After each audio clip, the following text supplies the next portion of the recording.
In this tutorial, we're going to walk you through creating an element property connection. And we're going to take a look at how this affects property bindings.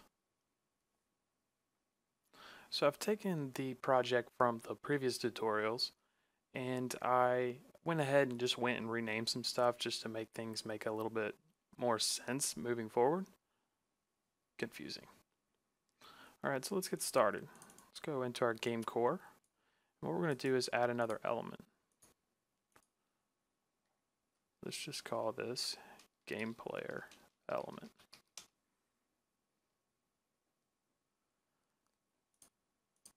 And call this player. Then I'm going to control click on that property and drag over to the player element. So one thing to note about this is that the game element is kind of our root element. We want to make sure that we always create a root element for our game. So now if we look at our game view, and then we look under the binding section, you can now see that there's a player. But we haven't implemented any method. This is just because uFrame automatically takes the liberty of creating a method for you, simply because there's an element there. But not only did it do that, it also created a viewModel property for us that defaults to a player view. Now for every element, it generates a base class for you that every view will use. This view is what should be specified in this area. So what we're going to do is go create a view for the player. And let's just call this game player view. And let's control drag from the element to link up the view. And then let's hit save.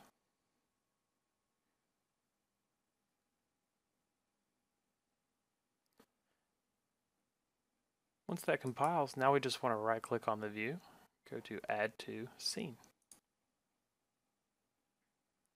Then from there, all we have to do is grab our game player view and drag it down and place it into our properties.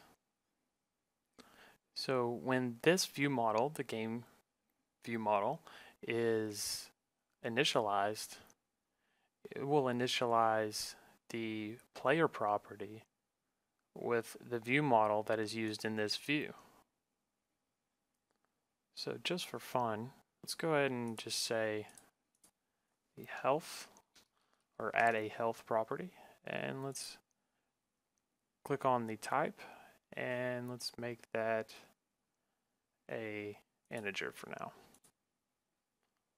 Alright, so let's save that, wait for it to compile. And now we should be able to, on our game player view, click initialize view model, and we have a health property here. So I'm going to set this to initialize to 100. I'm going to go to the game element and go to the game element controller. Reload our project file here.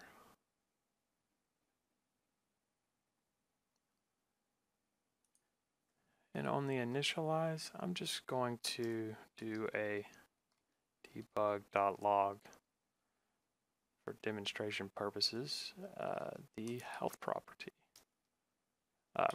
Well, first, our game element, you can see we have the property called player.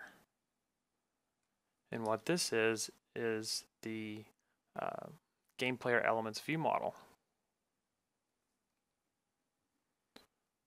So if I put in dot, I can access the health property.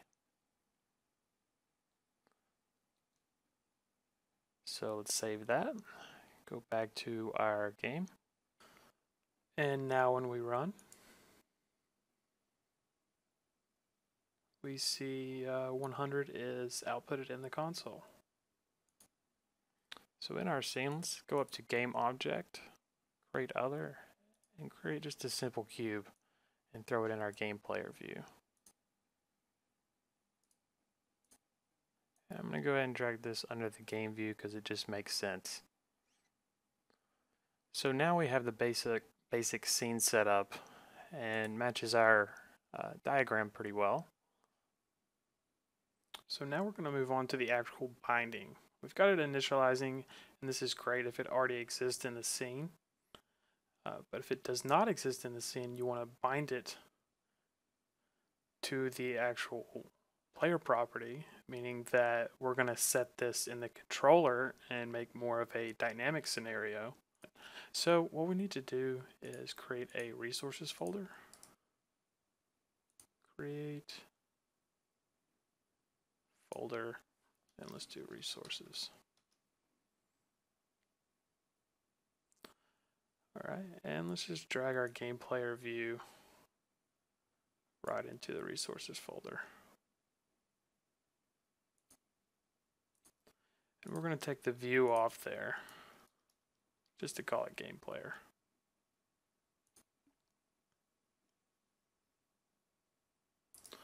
Alright, so let's actually delete this from the scene.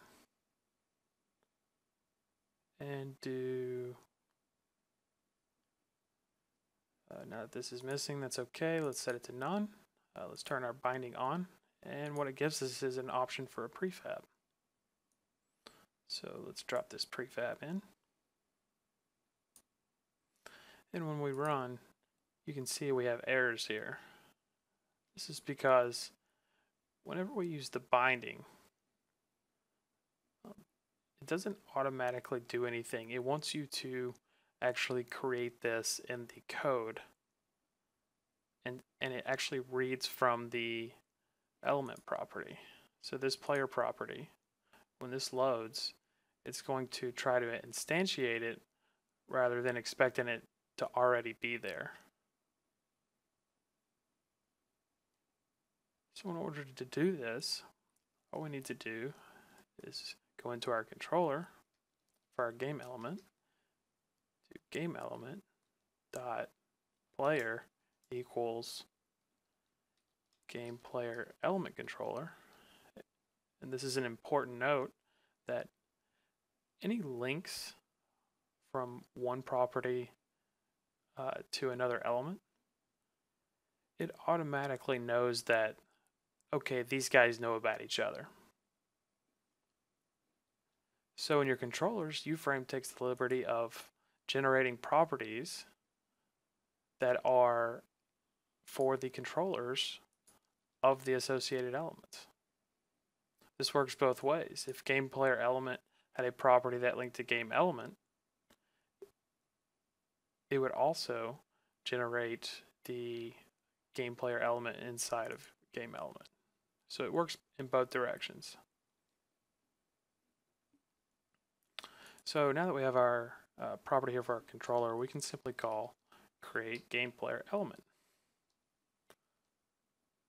And if we wanted to further initialize the player, we can do that. So let's do game element dot player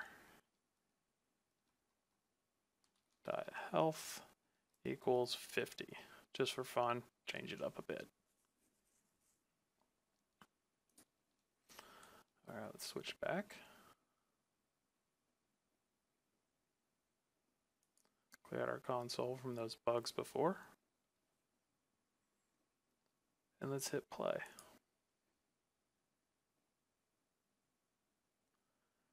So the game view now has the game player as a prefab with the binding. And if we look at its health property, it's at 50. So the key thing to note is whenever we chose initialize view model, this is actually ignored whenever we use the binding because it's expecting everything to come straight from code. So that's all there is to it.